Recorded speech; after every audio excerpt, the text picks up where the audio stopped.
tiada yang mustahil bagi Dia. Oh, oh, Allahku besar, kuat dan berkuasa, tiada yang mustahil bagi Dia. Oh, oh, gunung miliknya, sungai miliknya, bintang-bintang ciptaannya. Oh, oh, Allahku besar, kuat dan berkuasa, tiada yang mustahil bagi Dia. Oh, oh, gunung miliknya, sungai miliknya, bintang-bintang ciptaannya. Oh, oh, Allahku besar, kuat dan berkuasa, tiada yang mustahil bagi Dia. Oh, oh. Adik-adik, sebelum kita mendengarkan firman Tuhan, mari kita persiapkan hati kita bersatu di dalam doa, kita berdoa. Terima kasih Tuhan Yesus buat pagi hari yang indah ini, di mana kami bisa kembali bersekutu, memuji, memuliakan nama-Mu. Tuhan Yesus, kami mohon ajari kami supaya kami mengerti dan kami mampu melakukannya. Ampunilah kesalahan yang telah kami perbuat dan terpujilah nama Tuhan Yesus untuk selama-lamanya. Amin. Firman Tuhan untuk kita di minggu hari ini di tanggal 19 April 2020, yaitu yang tertulis di Matius pasal 13 ayat 3 hingga ayatnya yang ke-9. Ayo semua dibuka Alkitabnya. Sudah dapat belum? Akan Inang bacakan untuk kita semua ya. Perumpamaan tentang seorang penabur. Dan ia mengucapkan banyak hal dalam perumpamaan kepada mereka. Katanya, adalah seorang penabur keluar untuk menabur. Pada waktu ia menabur, sebagian benih itu jatuh di pinggir jalan, lalu datanglah burung dan memakannya sampai habis. Sebagian jatuh di tanah yang berbatu-batu, yang tidak banyak tanahnya, lalu benih itu pun segera tumbuh karena tanahnya tipis. Tetapi sesudah matahari terbit, layulah ia dan menjadi kering karena tidak berakar. Sebagian lagi jatuh di tengah semak berduri. Lalu makin besarlah semak itu dan menghimpitnya sampai mati. Dan sebagian jatuh di tanah yang baik, lalu berbuah. Ada yang 100 kali lipat, ada yang 30 kali lipat. Siapa bertelinga, hendaklah ia mendengar. Demikianlah firman Tuhan.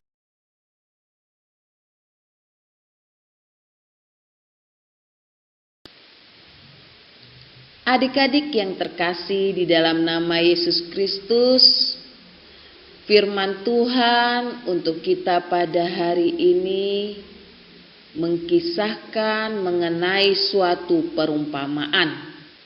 Perumpamaan yang berasal dari kata dasar umpama adalah cara Tuhan Yesus menjelaskan kerajaan Allah, supaya orang yang mendengar akan mudah mengerti. Lalu ketika kita membaca firman Tuhan tadi, ada yang disebut dengan penabur. Siapakah penabur itu? Yaitu Allah. Penabur yaitu Allah. Dan benih yang ditaburkan menggambarkan firman Tuhan. Lalu tadi ada kita mendengarkan atau kita membaca tempat-tempat di mana benih itu ditabur. Atau yang bisa kita katakan lahan. Lahan adalah gambaran orang yang menerima firman Tuhan. Selanjutnya adik-adik, tadi ada 4 yang digambarkan bagaimana benih yang ditaburkan. Yang pertama yaitu ditaburkan di pinggir, yang jatuh di pinggir jalan. Dan ada burung yang datang dan memakannya sampai habis. Apakah maksudnya? Itu menggambarkan anak yang mau mendengar firman Tuhan, tapi dia tidak mau mendengar dengan sungguh-sungguh. Matanya melihat gurunya menjelaskan firman Tuhan, tetapi hatinya jauh dari firman Tuhan yang didengarkannya. Sehingga adik-adik, kalau seperti itu kita, maka firman Tuhan itu menjadi sia-sia. Firman Tuhan itu tidak bertumbuh di dalam hati kita dan di dalam pikiran kita. Semuanya menjadi tidak berguna. Lalu yang kedua, yaitu benih yang jatuh di tanah yang berbatu. Apa artinya? Itu menggambarkan anak Tuhan yang gembira mendengar firman Tuhan, tapi hanya senang mendengar saja.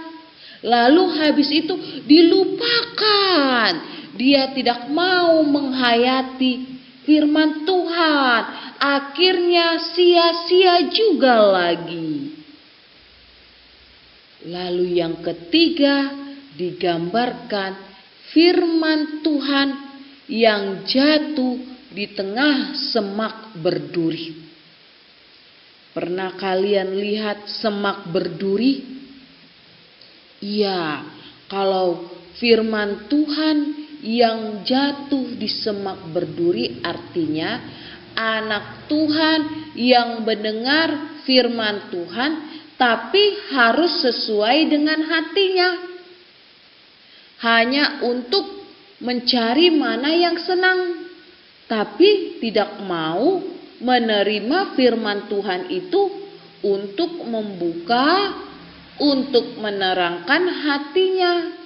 Sehingga ketika ada semak berduri, ada hal-hal duniawi ini yang mengganggu dia, yang datang kepada dia, dia lebih memilih untuk mengikuti dunia ini. Ketika ada film kartun, lebih memilih menonton film kartun daripada mendengarkan firman Tuhan. Jadi yang ketiga ini tidak baik. Janganlah menjadi anak Tuhan yang hidup seperti menerima firman Tuhan di pinggir jalan, di tanah yang berbatu, atau di semak berduri. No, no, no, no. Katakan tidak ya adik-adik. Yang keempat tadi adalah benih yang jatuh di tanah yang baik. Benih yang jatuh di tanah yang baik pasti akan berbuah seperti pohon-pohon mangga itu. Sudah adik-adik lihat? Iya, pohon mangga itu dia besar karena dia bertumbuh dengan baik. Demikian juga anak Tuhan. Anak Tuhan yang mau mendengarkan firman Tuhan, anak Tuhan yang mau membaca firman Tuhan, anak Tuhan yang memberikan hatinya, pikirannya kepada Tuhan, dia pasti bertumbuh dengan baik. Bertumbuh dengan baik yang bagaimana? Jadi anak yang sopan, jadi anak yang rajin berdoa, jadi anak yang mau menolong, jadi anak yang tekun dalam segala hal. Oleh karena itu, adik-adik yang terkasih di dalam nama Yesus Kristus, mari pakai waktumu untuk mendengarkan dan melakukan firman Tuhan. Barang siapa bertelinga, pegang dulu telinganya, ayo semua. Barang siapa bertelinga, hendaklah ia mendengar. Amin. Kita berdoa. Terima kasih Tuhan Yesus buat firman yang telah kami dengarkan. Ajari kami anak-anak-Mu Tuhan, agar kami mau menerima dan hidup dalam firman-Mu. Segala rencana kehidupan kami, masa depan anak-anak-Mu, kami serahkan hanya ke dalam tangan-Mu. Ampunilah kesalahan yang telah kami perbuat, dan terpujilah nama-Mu Tuhan Yesus untuk selama-lamanya. Amin. Adik-adik, ayo semuanya berdiri. Kita semangat memuji nama Tuhan. Kita bernyanyi dari buku ND Sekolah Minggu nomor 25. Mari kita bersukaria. Ayo semuanya bersukaria. Mari kita bersukaria, karena ini hari bahagia. Kita berkumpul jadi satu, puji Tuhan semesta itu.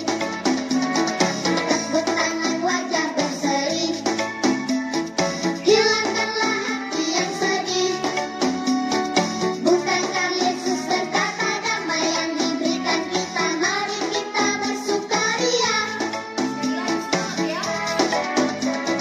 Mari kita bersukaria, karena ini hari bahagia. Kita berkumpul, kita